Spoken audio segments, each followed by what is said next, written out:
Y hoy vamos a estar en el capítulo 9 para leer los versículos del 1 al 10. Así que si usted puede ir allí en su palabra, la palabra de nuestro Dios, y tener allí ya abierto Amós, capítulo 9, vamos a estar leyendo los versículos del 1 al 10.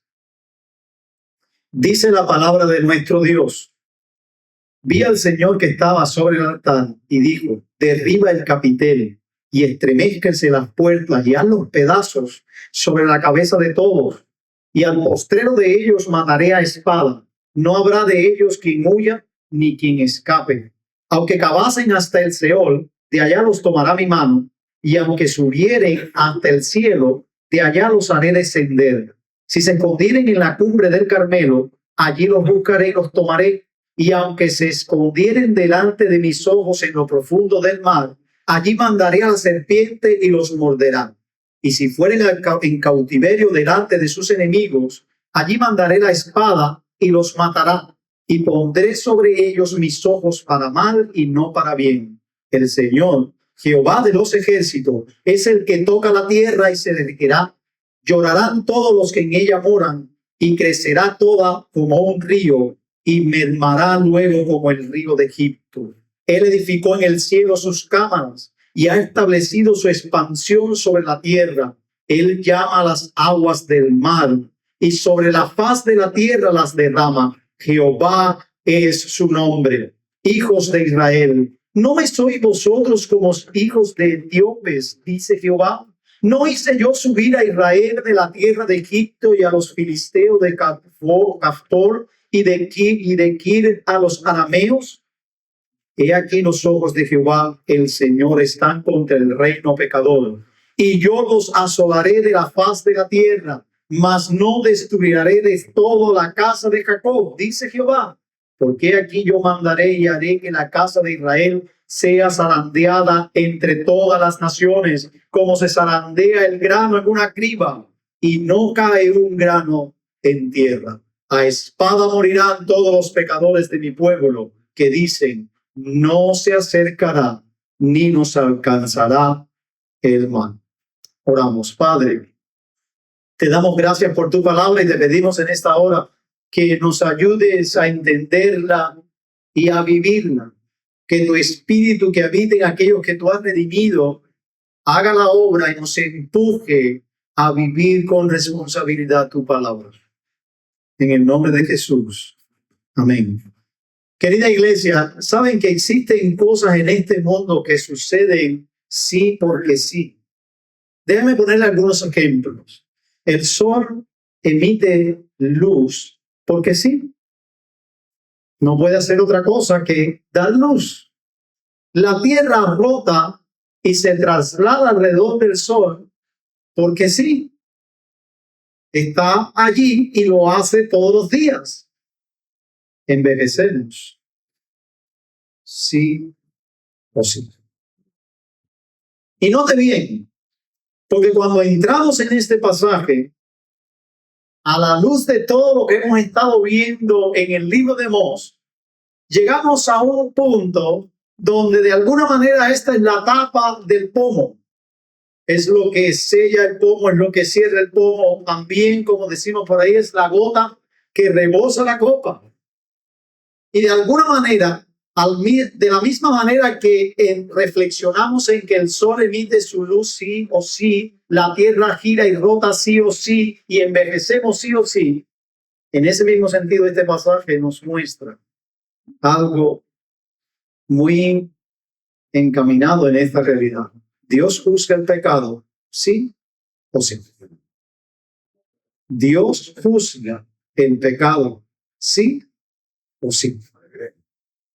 Ahora, a la luz de esto, hay varias cosas que debemos tener en cuenta cuando reflexionamos en este texto de que Dios juzga el pecado sí o sí. Lo primero es que no existe un lugar seguro para escapar. No existe un lugar seguro para escapar. Hermano, cuando leemos los primeros 4 versículos del capítulo 9 de Amós, nos damos cuenta de que nos quiere dar a entender que tengamos presente de que no existe un lugar en que se pueda escapar. No hay un lugar seguro para escapar del juicio por el pecado. Y note para que vea que el profeta ahora en una serie de visiones, que esta es la última y de hecho es la climática o la más fuerte de todas, ahora a él lo que hace es ver al Señor que está sobre el altar y le dice algo. Note porque es una sentencia contra el pecado de Israel. El pecado de Israel que no es más que tiene que ver con qué, con el pecado contra Dios.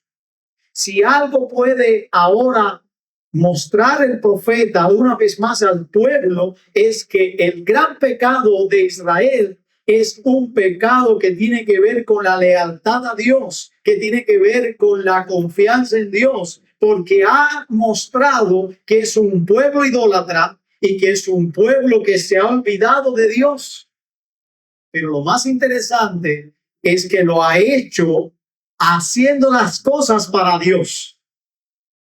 Saben que en el tiempo en que Amós ministra, Jeroboam ha estado en el reinado y ha hecho una serie de reformas de alguna manera para conveniencia política.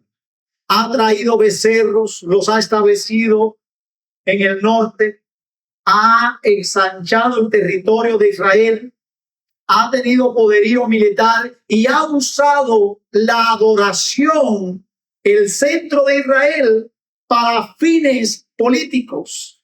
Por eso ha establecido sacerdocio, por eso habla de tener, incluso se muestra en contexto anterior de este pasaje, vemos cómo Amasías es allí como uno de sus sacerdotes. Hermanos, Jeroboam ha hecho que Israel se olvide de Dios, supuestamente buscando a Dios. Todo gira en torno a que Israel ha establecido una adoración falsa. Por eso el profeta en otros textos dice, vayan a Betel y prevariquen o pequen, hagan todo lo que hacen, ofrezcan en ofrendas, sacrificios. Eso es lo que les place a ustedes, pero ninguno de ellos y ninguna de ellas Dios las acepta. Y ahora llegamos aquí y hay una sentencia contra la idolatría. Hay una sentencia contra este pueblo que ha sido idólatra y ha manifestado esta idolatría al adorar becerros, pero también de manera más sutil al olvidarse de Dios, al olvidarse de su pueblo.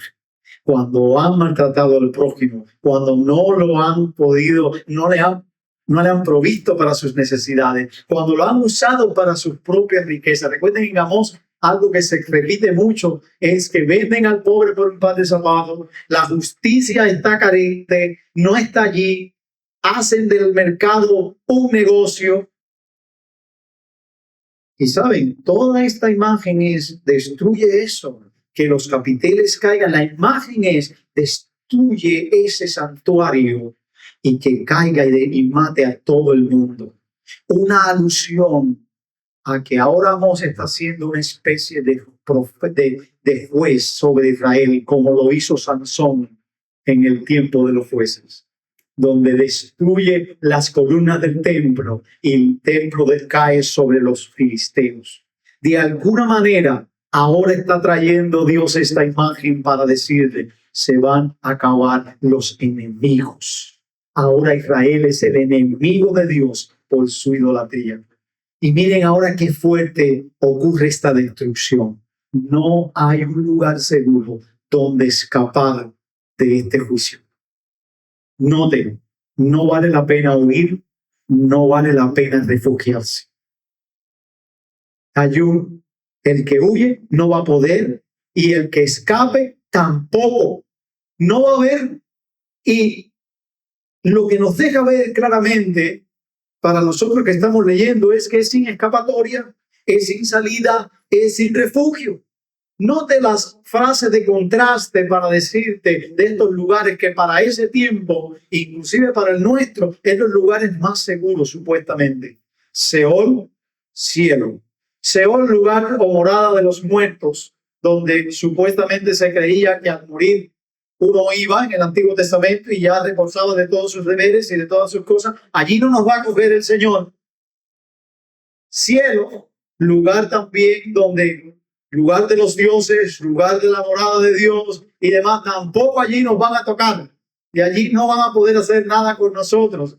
Y la frase se va contrastando. En el Seol no va a ser un lugar seguro, en el cielo tampoco. En la cumbre del Carmelo, recuerden capítulo 1, el león ruge y la cumbre del Carmelo se seca. Un lugar fértil, un lugar de que cualquiera quisiera estar allí, era un paraíso terrenal, pero allí tampoco vas a estar seguro, ni tampoco en la profundidad del mar. Incluso se torna más difícil cuando dice que cuando van al cautiverio, el salir del lugar pudiera ser que Israel pensara que al ser expulsados iban a escapar también.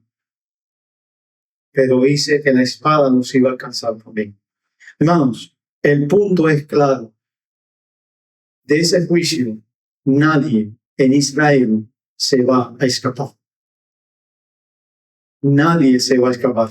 Y me viene a la mente lo que sucede muchas veces en la crianza de un padre con un niño cuando hace algo malo y el niño trata de huir. ¿Qué dice el padre? Yo te cojo, no importa dónde te metas. ¿Eh? Y nosotros sabemos que eso es una realidad, que nosotros lo hemos hecho, lo hicimos. Corrimos, nos escondemos, nos hicimos todo, pero al final nos cogieron. Y tú sabes lo que nos tocó. De alguna manera, hermanos, esta es la imagen de esta primera porción de Amós. No hay lugar seguro para escapar. El alma que pecare debe morir. O más, quizás a todo como este pasaje, debe ser buscado. Hermanos, entendamos que más tarde o más temprano el pecado es juzgado. Tu pecado, mi pecado, es juzgado. No por mucho huir, escaparás. Y déjame decirte las maneras en que a veces nosotros tratamos de huir de que el pecado nuestro sea juzgado, como lo hizo también el pueblo en tiempos de Amós. Religiosidad. La religiosidad no te va a ayudar. Si alguien era religioso, era el pueblo en tiempo de Amós. Ofrecían rituales todos los días, ayunaban, hacían fiestas solemnes, hacían todo eso. Eso no te va a ayudar. Encubrir tu pecado no te va a ayudar tampoco. Taparlo, posponerlo, pasarlo por alto no te ayudará. ¿Hasta cuándo tu alma jugará con Dios al gato y el ratón? ¿Hasta cuándo? Lo mismo que pasa en el juego. El gato se come el ratón. No creas que va a ser diferente. Nuestro Dios se ha propuesto juzgar el pecado. Sí o sí.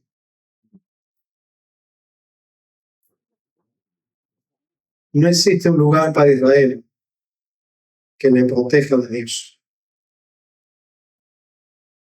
Nosotros sabemos en la historia que Israel fue invadido por los asirios y fueron llevados deportados. Fueron juzgados. No existe un lugar para Israel. Israel ha pecado. Israel debe vérselas con él, con Dios. No hay un lugar para el pecador que le ayude a huir de la ira de Dios. No lo hay. Aquí ellos están bajo la ira de Dios por su rebelión, por su idolatría. Pero la pregunta sería, ¿por qué? ¿Por qué Dios trata de ahora enjuiciarnos?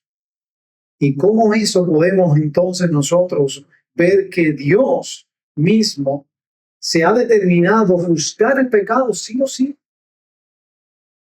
La primera cosa que nosotros tenemos en cuenta a la hora de examinar eso es que no hay lugar para escapar, por eso es que hay que juzgarlo sí o sí. Pero también lo segundo es mucho más fuerte que lo primero, y es porque Él es el Todopoderoso quien está en contra del pecado. Por eso tiene que juzgarlo, porque el pecado es contra la naturaleza de Dios. La segunda estrofa de este poema, los versos 5 y 6, nos dejan ver que es el Todopoderoso, el soberano, el temible Dios quien está en contra del pecado. ¿Saben? La ignorancia más grande de la humanidad y del hombre es no conocer a Dios, no saber quién es Él, no conocer su carácter. Israel para este tiempo se había olvidado de quién era Dios.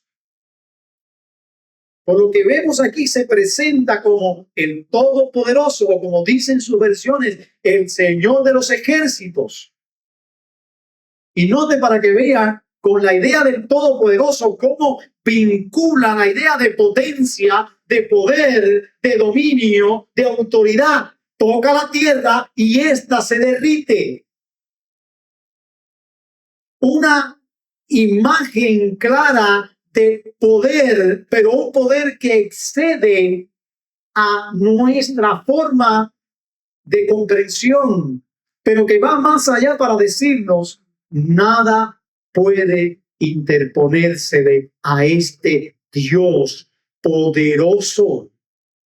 Toca la tierra y se derrite. Una referencia también a la tierra en el primer capítulo con el terremoto. Estas visiones que Amós recibe fue 2 años antes del terremoto. Porque es Dios quien hace estas cosas, es Dios que toca la tierra, que hace esto y que ocurre desastres sobre la tierra, pero también exalta de la persona de Dios, la soberanía de Dios. Dios está sobre todo, el cielo, la tierra, sobre todas las cosas. Note cómo dice en su segunda parte: Él edificó en el cielo sus cámaras y ha establecido su expansión sobre la tierra. Una referencia claramente a Génesis, cuando Él crea todo lo que existe. Él es el soberano, incluso no está sujeto a estas cosas que ha creado, sino que está por encima de ellas. Y al mismo tiempo es capaz de involucrarse para con nosotros. Pero ese es el Dios soberano. Y miren cómo habla de que llama las aguas y las derrama también, como el Nilo. Otra referencia de Amós, de juicio con respecto al diluvio, como Dios en Génesis hizo que el diluvio llegara y acabara con la maldad, acabara con el pecado de aquel entonces que había llegado ya a sus narices. Y esa expresión, la imagen de juicio a través de usar el río y el Nilo, que interesantemente el Nilo en la actualidad pasa aproximadamente, atraviesa 10 países y es uno de los ríos en el mundo de caudal más grande, que cuando crece lo que está en su alrededor es arrasado. Ellos sabían lo que estaba diciendo el profeta cuando decía: Dios hace esto. Dios hace esto, mis hermanos. Miren, una cosa es que nuestro vecino esté en nuestra contra y otra, que un presidente lo esté. Ahora imagínate, y permítame decirte que más poderoso que un presidente y quien está en contra del pecado es Dios. Es el Dios soberano, temible, creador de todo, sustentador de todo lo que existe. ¿A qué nos puede llevar eso? Temamos al Señor. Él puede matar al hombre. Y no solo matar al hombre, sino que puede echar su alma en el infierno. Lo puede hacer. Así que más vale que si estás dormido, despiertes y te percates del carácter de Dios. Más vale que entiendas quién es Dios y cómo Él se aira contra el pecado. Por lo que nosotros en medio de eso tenemos que clamar a Él para reconocerle como tal, pero también como Habacuc, en tu ira, acuérdate de tu misericordia. En tu enojo, pero no podemos minimizar a nuestro Dios. El temor, el asombro ante la persona de nuestro Dios debe inundar nuestra mente, nuestro corazón, nuestra alma y todo nuestro ser para saber quién es el que está en contra de aquellos que hacemos que no está alineado con su voluntad.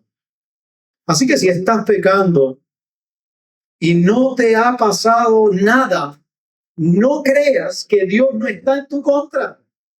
Quizás hay alguien esta mañana que sencillamente ha estado pecando y sencillamente lo hace porque no ha conocido a Dios y sigue así. Déjame decirte que no te pase nada ahora mismo no significa que Dios no esté en su contra. No esté en tu contra. Lo que Dios te está mostrando es que tiene gracia para contigo hasta este punto. Pero puede llegar un momento como en tiempo de Amós que ya no más y que se haya determinado la destrucción para tu vida. Porque Él es un Dios santo, porque Él es un Dios soberano. Así que en este punto, Israel pudo pensar, ese Dios temible, ese es nuestro Dios. Y el pueblo seguro decía, aleluya, ese es nuestro Dios poderoso que derrite la tierra, que hace y trae diluvio, que acaba con todo. Ese es nuestro Dios soberano. Hizo un pacto con nosotros, nos escogió. Así que el juicio no puede ser una realidad para nosotros. Y quizás Israel en este tiempo, mientras el profeta Amós está hablando, no percibe que el juicio sea contra ellos. Todo lo contrario, piensa que el juicio es para las naciones paganas y piensa que Dios está a su favor. Por eso el rechazo de Amós cuando profetiza y le dice váyase a sus lugares de nacimiento para que hable allá. Por eso es la expresión de que muchos están confiados y que dicen no nos va a alcanzar el mal, no nos va a tocar. Pero saben, cuando llegamos a la parte final de este poema, nos damos cuenta de la necesidad del juicio. Y eso es lo que quiero resaltar, el juicio es necesario. Por eso si recordamos un poco la idea de que Dios juzga el pecado sí o sí, aprendemos o tenemos en cuenta varias cosas y ya hemos tenido dos específicamente. La primera es que sencillamente, ¿cuál? Dios, ¿qué va a hacer? Que no existe un lugar donde tú puedas escapar. Así que tiene que jugar el pecado sí o sí. También aprendimos que es Dios mismo el que ha tomado las riendas de estos. Y no es nada menos ni nada más que el Dios Todopoderoso. Pero finalmente es que el juicio es necesario. Por eso Dios tiene que juzgar el pecado. Sí o sí. Porque ese juicio es necesario. Los versos 7 al 10 nos dejan ver esto. Muchas veces nosotros pensamos en algunos casos que no vemos la necesidad de que acontezcan algunas cosas en nuestra vida. No vemos la necesidad de que eso pase. ¿Por qué pasa eso? Eso no tiene lógica. Y es peor si tenemos estas cosas como negativas. A veces las cosas negativas nosotros no le vemos sentido. Déjame ponerte algunos ejemplos. El dolor. y el sufrimiento. Nosotros ante el dolor y el sufrimiento no le vemos sentido. Luchamos con él. ¿Por qué pasa ese sufrimiento? ¿Por qué este dolor? ¿Por qué a mí? Y no le vemos el sentido al dolor. Y cuando yo medito en eso, a veces pienso, por ejemplo, en las mujeres cuando están embarazadas y van a dar a luz y el dolor viene. Ese dolor es necesario. Porque imagínense por un momento que la mujer no le doliera para dar a luz. En el tiempo mío en el campo, la mujer podía dejar el niño en el río sin darse cuenta. O subir arriba de una mata de mango, comiendo mango. Los guajiros son así. Y las guajiras también.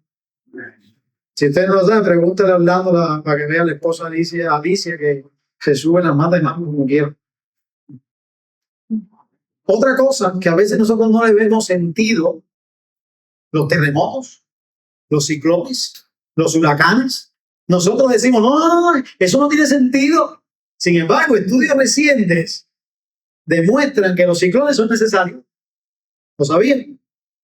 Debido a que la atmósfera y todo el globo terráqueo que ocurre calentamiento, necesitan que las presiones se compensen. Y por eso los huracanes vienen y traen masas de aire, tanto frías como calientes, y compensan el equilibrio. El movimiento de los terremotos, las placas tectónicas de la Tierra necesitan ser movidas para que no ocurra un colapso. Por eso de vez en cuando necesita que ocurran movimientos sísmicos. ¿Son necesarios o no? Entonces, cuando llegamos aquí ahora a esta parte, el juicio de Dios puede ser considerado por el pueblo de Dios como innecesario. Sin embargo, déjame decirte a viva voz que no lo es. Es todo lo contrario. El juicio es necesario. ¿Pero por qué, pastor? ¿Por qué? Bueno, el juicio es necesario. ¿Sabe por qué? Porque trae salvación. Porque Dios obra por medio del juicio para rescatar, para salvar a un remanente, para salvar al pueblo de Dios. Lo hace, por eso es necesario el juicio. Y déjame llevarte primero a que entiendas esa necesidad. Y esa necesidad no puede ser confundida y ni rechazada por privilegios. El pueblo de Israel en este tiempo se cree que como pueblo de Dios y como ha sido rescatado de Egipto, ellos no tienen por qué pasar el juicio de Dios. Y ellos empiezan a creerse eso, y eso está en la mente de ellos. ¿Cómo lo sabemos? Porque Amós empieza a relatar unas preguntas en estos versos. Y miren cómo Dios le habla a Israel, hijos de Israel. ¿No me sois vosotros como hijos de etíopes? Ustedes me son como ellos, como algo preciado, como hijos valiosos. Pero miren cómo sigue. ¿No hice yo subir a Israel de la tierra de Egipto y a los filisteos de Caftor y de Kir a los arameos? ¿Qué está diciendo el profeta? Ellos han llegado a malentender el hecho de que Dios los haya salvado de Egipto y que los haya escogido como pueblo para Él. Ellos piensan que ser pueblo de Dios les da la licencia de pecar, de vivir despreciando a Dios, de vivir en idolatría, de vivir despreciando al prójimo. Y eso es un mal concepto. Dios no los escogió para que vivieran como les diera la gana, ni para que hicieran caso omiso de sus mandamientos. Dios los escogió para que fueran santos, para que vivieran para Él, para que se dedicaran a Él. Pero ellos han creído que por el hecho de Dios habernos salvado de Egipto, Dios tiene que estar comprometido con ellos incluso en su pecado. Por lo que ellos no pueden percibir a Dios como aquel que les va a juzgar. ¿Y qué responde el Dios? No. Fíjese, he aquí los ojos de Jehová están contra el reino pecador y los voy a destruir de sobre faz de la tierra. No, que hayan sido rescatados, que hayan sido escogidos, no impide que el juicio contra el pecado de parte de Dios venga sobre sus vidas. Y en este punto podemos pausar por un momento y considerar algo seriamente. El hecho de que tú hayas venido a la iglesia, estés leyendo la palabra, te congregues y hayas creído en Dios, no te da licencia para pecar deliberadamente, pensando que con ello Dios no puede enjuiciar tu vida. Eso es un error. Eso es un error, creerlo y pensarlo. Por eso Dios abiertamente dice, estoy contra el pecado, contra el reino pecador, contra toda la nación. Sin embargo, aquí vemos la nota de esperanza. No lo destruiré completamente. Y ahí viene la forma de juicio y la necesidad de este juicio. Voy a hacer que sean zarandeados entre las naciones, como se zarandea el grano en la criba.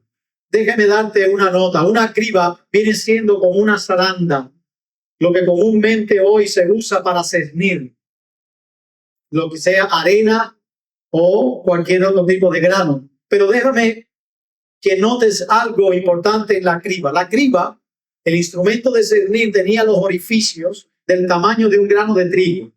Exactamente. De manera que el grano que cae en tierra es el grano de trigo.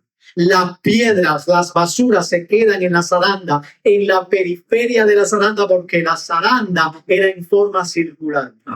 De manera que cuando oscilaban o movían en círculo o de un extremo al otro, el campesino, el grano de trigo caía, que era el que se recogía para comer, y los residuos quedaban en la zaranda completamente. ¿Ok?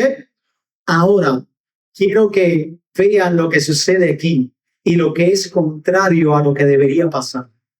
Los granos no caen. Sin que caiga un grano en tierra. ¿Por qué? Porque Dios se ha propuesto mandar a su pueblo al exilio, deportarlo, para que esté entre naciones paganas, para poder ahí preservar a su remanente. Escoger, pulir y preservar a su remanente. Es eso. Y eso entra todo porque cuando seguimos leyendo en el capítulo 9, a partir del versículo 11, vemos una promesa de restauración sobre el tabernáculo caído de David, que se refiere específicamente a la inclusión de los gentiles dentro del plan de redención según Hechos, capítulo 15, donde Jacobo habla y dice que eso se ha cumplido.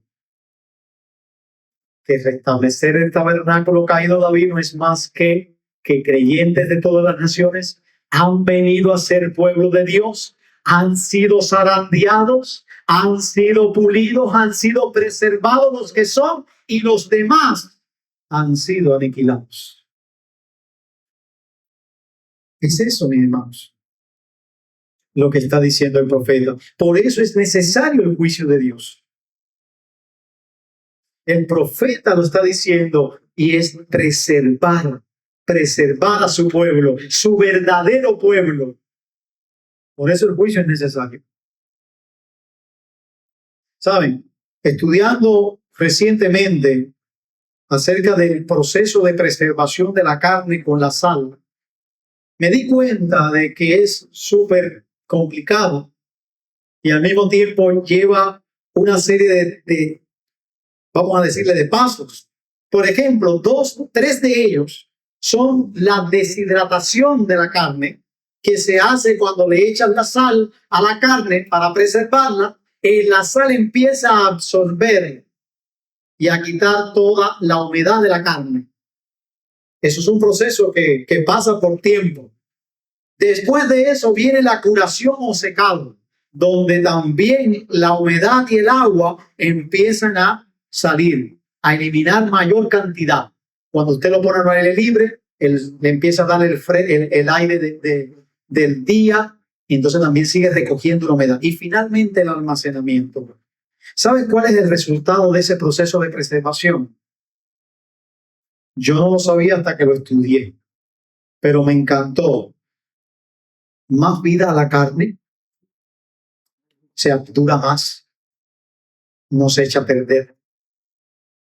Mayor sabor y textura. El sabor y la textura es mayor, se maximiza y mayor grado de alimentación. Se resalta más la proteína, los nutrientes, 1000 cosas dentro de la misma. Y eso se da todo por el proceso, hermanos. Cuando usted piense en eso, haga la comparación con el juicio de Dios. El juicio fue necesario para Israel en tiempos de Mos, para que fueran preservados los quienes escogidos, para que fuera preservado el remanente. Dios no es infiel a su pacto, hermanos. Dios es fiel a su pacto. Y porque es fiel a su pacto, ha traído juicio sobre esta nación en tiempo de Amós, para que los que pecan deliberadamente, que dan muestra que nunca la han conocido, sean condenados en su propio pecado, y para que se salven aquellos que verdaderamente han confiado, han creído, pero que también están en medio de todo ese proceso de juicio, porque el juicio es una bendición para ellos, mientras es una maldición para otros. La pregunta es si para nosotros, pastor, déjame decirte que un juicio fue necesario para tratar con nuestro pecado y para darnos salvación. Cristo, hermanos, vino a ser el objeto de la ira de Dios. Cristo, el Israel de Dios, en quien están posicionados todos los creyentes de todas las épocas, habidas y por haber, han sido juzgados sus pecados sobre la persona de Cristo, para que su verdadero pueblo, el verdadero remanente, fuese salvo. Pablo, hablándole a los romanos, específicamente en el capítulo 3, versículo 25, lo dice: a quien Dios puso, hablando de Cristo, como propiciación por medio de la fe en su sangre, para manifestar su justicia, a causa de haber pasado por alto en su paciencia los pecados pasados. Y en el capítulo 8 del mismo libro, versículo 1-2, dice: ahora pues ninguna condenación hay para los que están en Cristo Jesús, porque la ley del Espíritu de vida en Cristo Jesús me ha librado de la ley del pecado y de la muerte. Fue Cristo el objeto de la ira de Dios. Hermanos, esta realidad fue anunciada de antemano por el profeta Isaías, contemporáneo con Amós. Isaías 53, 4-10 nos deja ver este cuadro de lo que Cristo un día también hizo en la cruz a favor de su pueblo. Ciertamente Él llevó nuestras enfermedades, sufrió nuestros dolores.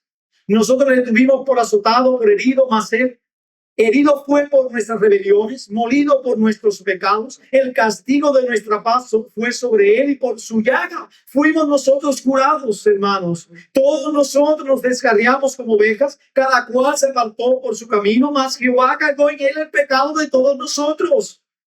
Angustiado Él, afligido, no abrió su boca. Como cordero fue llevado al matadero, como oveja delante de los transquiladores, enmudeció, no abrió su boca. Por cárcel y por juicio fue quitado, y su generación, ¿quién la contará? Porque fue cortado de la tierra de los vivientes, y por la rebelión de mi pueblo fue herido. Y se dispuso con los impíos su sepultura, mas con los ricos fue su muerte, aunque no hizo maldad ni hubo engaño en su boca.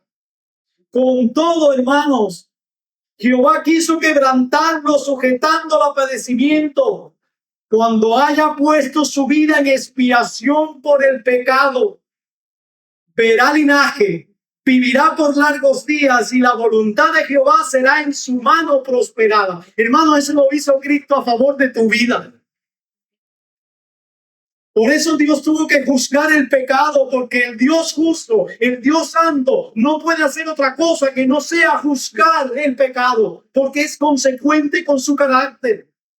¿Y por qué lo hizo? Para salvarnos a nosotros. Juzgó a su Hijo en nuestro lugar para salvarte a ti, para salvarme a mí. Es eso lo que ha hecho Él. Y cuando llegamos al final de los libros que Dios en su gracia nos ha dado, hermanos, tenemos la misma realidad. Nos recuerda nuevamente que así es, ha sido nuestro Dios. Apocalipsis 6, 16 y 17 me encanta porque lo deja ver. Y decían a los montes y a las peñas caer sobre nosotros y escondernos del rostro de aquel que está sentado sobre el trono, de la ira del Cordero, porque el gran día de su ira ha llegado. ¿Y quién podrá sostenerse en pie? ¿Quién puede librarse de la ira del Dios justo, santo, que tiene que juzgar el pecado? ¿Quién? La respuesta la encontramos en el capítulo 7, versículo 14 al 17. Y le dije, Señor, tú lo sabes. Y él me dijo, estos son los que han salido de la gran tribulación y han levantado sus rostros, han lavado sus ropas y han emblanquecido en la sangre del Cordero. Por esto están delante del trono de Dios y le sirven día y noche en su templo, y él que está sentado sobre el trono extenderá su tabernáculo sobre ellos. Ya no tendrán hambre ni sed, y el sol no caerá más sobre ellos, ni calor alguno, porque el Cordero que está en medio del trono los pastoreará y los guiará a fuentes de agua de vida. Y Dios enjugará toda lágrima de los ojos de ellos. Eso fue lo que hizo Cristo a favor de nosotros, miserables pecadores, pecadores empedernidos. Hermanos, déjenme concluir. Todo esto nos conduce a vivir para Dios. Todo esto nos conduce a entender que si hoy podemos gozarnos de la salvación, si hoy podemos disfrutar de nuestro Dios, ha sido porque un día nuestro pecado fue juzgado en cruz. Ha sido porque nuestro pecado fue juzgado en Cristo. Pero saben, hoy somos más responsables que Israel. Hoy tenemos más que Israel en tiempos de Amós. Para aquellos que por ahí andan añorando ser como Israel en el tiempo de antiguo, hoy tenemos más que Israel. Tenemos toda la revelación de Dios. Conocemos más de lo que conocían ellos. Tenemos más revelación de Dios que lo que ellos tuvieron. Moisés vio las espaldas de Dios, pero nosotros hemos visto el rostro de Dios en la persona de Cristo. Pero nosotros somos más responsables. Debemos vivir más en santidad. Y sabemos que está terminando el año, pero eso es un año de resoluciones. Y si algo tú tienes que hacer y yo tengo que hacer a partir del año 2025 es vivir más para Dios en santidad. Es contemplar más el rostro de nuestro Dios. Es reflexionar más en la cruz y aquello que Cristo cargó sobre sus hombros para que nosotros hoy disfrutemos de él. Hoy nosotros somos más responsables. Permítanme leerles Hebreos 10, versículos 26 al 31.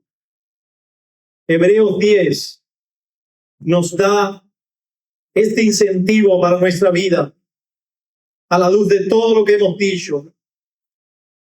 Dice la palabra, porque si pecáramos voluntariamente después de haber recibido el conocimiento de la verdad, ya no queda más sacrificio por los pecados, sino una horrenda expectación de juicio y de hervor de fuego que ha de devorar a los adversarios.